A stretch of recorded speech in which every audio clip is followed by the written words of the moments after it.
This is Kristina Wright here with Broken Skulls Productions and Howi from Ballyhoo. How's it going? How do you like in school so far? Oh, it's cool. We've been here a bunch of times. It was a really beautiful day. Beautiful day today. And walked down the main street there, a few blocks, and they had some like big food trucks out there. So got some barbecue. It's good. They're definitely local cuisine. It's pretty unique out here. Yeah, it was good. Enjoy it. So how many shows do you have left on tour? I'd say somewhere around 20, maybe 18, something like that. Yeah, we've got another like 3.5 weeks, I think, out. So, that's insane. Yeah. How do you handle the food situation when you're around? I don't know, we just kind of look, because, during the day, it's usually, Taco Bell, or, when we're in Texas, it's Taco Cabana, so everybody wants to go. But it's like fast food type of stuff, but when we get to a city, we try to, like, find, like, the local thing, or just somewhere that isn't fast food, but try to keep it under budget, at the same time, which makes it kind of tough. Especially when you guys are living off your merch money. Yeah, exactly. I mean, it's a lot to, you only get a certain amount of money per day for your food and stuff, so you gotta mind that. And so sometimes we have friends, hey, let's go to here. We're like, we can't afford that. Like, it's cool to know that you guys have a budget like traditional people too. So yeah. It's kind of humbling. Almost. Yeah, well, you gotta keep the business running. You can't overspend. You just gotta be smart about it. But you also don't have to eat, dollar burritos at the gas stations. Right. You can pick and choose your civilities there. Yeah. So I've been sitting on this question for a while. Why pineapple grenade? The name? It came from a jar of weed that my friends had in Colorado. We were at their house. This is even before they changed over. They're all free now. They can just go get weed everywhere. But he would use his medical card, we'd just go get some weed. And one of them was called Pineapple Grenade. It was the smallest one. And I was just looking and it sounded pretty cool. I was like, I like the name. And we were looking for a name for the album. And it started to make sense to me. It kind of clicked within like a couple minutes. I was like, oh, that would be really cool, like as an album title. And it kind of makes sense with our sound and our, just our overall vibe. Because a lot of it's like people, tropical beach. People want to go to the beach and listen to us or whatever. And anyway, and at the same time, it's energetic, the music. So I was like, Pineapple Grenade, it just sounded cool. It fits. It's very tropical. It's mellow and explosive. Yeah. It makes for a really cool intro. Yeah, definitely.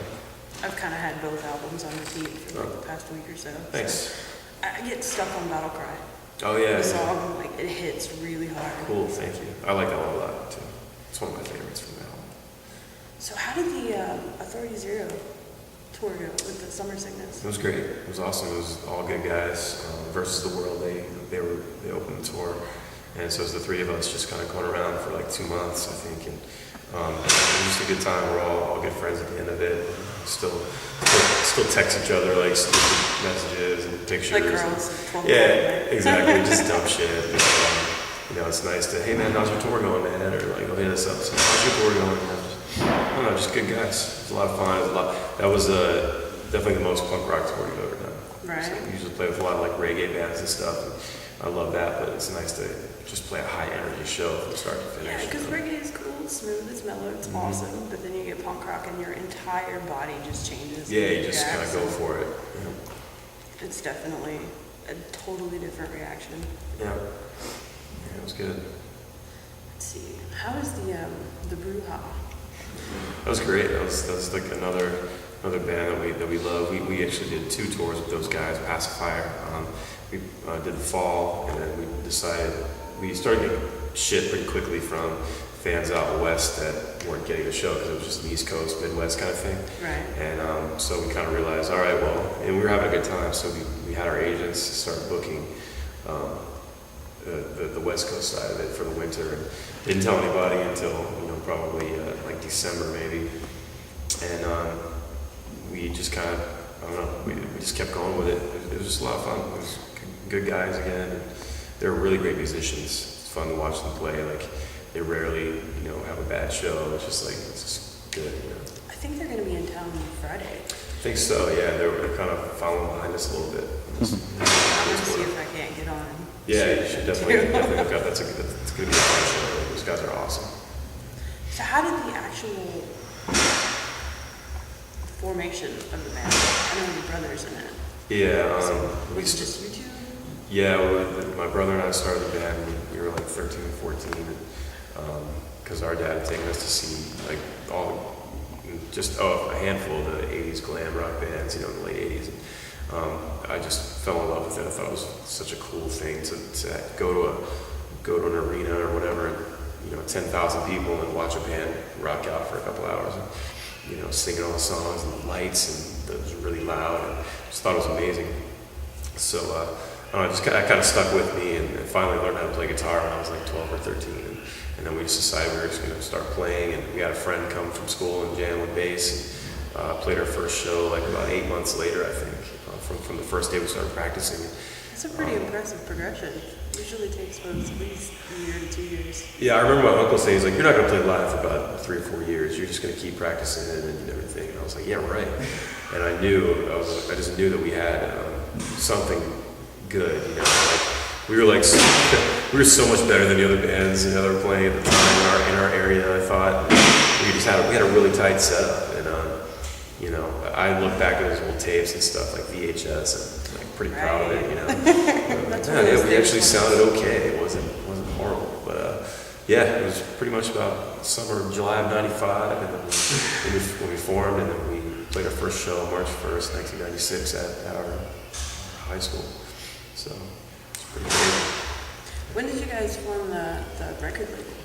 We did that last year, probably about a year ago. Right now, maybe a little more than a year ago.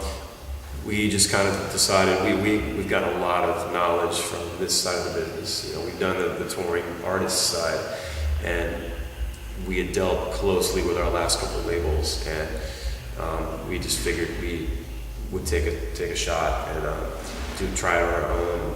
Like I said, we've learned a lot, and sure enough, the record debuted at 189 on the top 200 Billboard charts. That's impressive. It's pretty insane. Like, that's our fans just coming through on that. We definitely put a lot of work into it, but the fans don't have to buy the album. They can just sit there and they can stream it all day. And they actually went and bought it, and it just makes a huge difference, and it means a lot to us. So it definitely is. It's nice to see that all the work turn into something. Yeah. Do you have any particular influences, like as a general band or individuals? Yeah, we all have our influences. The band sound kind of stems from my love of Green Day and Sublime and 311 and UB40 and bands like that. But then individually, each guy, we listen to it's just a mess. Just like all the different kinds of music. And, Donald, the drummer, he's like a metalhead. He's listening to Slipknot and Tool and all those bands, and and our keyboardist, believe it or not, he's a huge Slayer fan, and just JR listens to a lot of weird stuff, like just jazzy, weird. See, but that's not bad though. Like on a different level, it kind of makes you mellow out and tune more into what you're doing. Yeah, it's everybody takes their influences, and they work it into their own thing, and then we just apply it to the songs that are written, for us. Like, I'll come in with like a bunch of parts for a song that just kind of put together, and everybody sort of, for the most part, everybody just kind of writes their own parts to it. But if I have an idea, I'll say, I'd really like to play it like this, and hopefully it gets done. But, I don't know, it's just, it's kind of like the process, I guess. I can imagine. Like, I've heard bands do the whole sit down, do yoga, some bands, and take back and take a couple bowls. Yeah. I think it's definitely like, it's weed and whiskey for us. Like, when we're trying to brainstorm or like work something out, I never imagined that the two would work well together, because one isn't aggressive. I can't do both, because I will just be on the floor. I'll be completely worthless. So, a lot of people ask me after shows to smoke with them, and I'm not against it. I'm just like, man, I've been drinking. Like, I'll just go into like a coma, You know, it's pretty much useless just kind of sitting there. So I'd rather just kind of finish out the night with my drinks. You know, the other guys can smoke all day, all night. You know, doesn't bother me. That's pretty entertaining. Yeah, it's funny. Makes for good, yeah, good stuff. All right, well, thanks so much. Thanks for wanting to do it. Yeah, It's definitely been a pleasure. yeah, for sure, for sure. Well, Kristina here, Crocus Falls Productions. Hope you enjoyed the interview.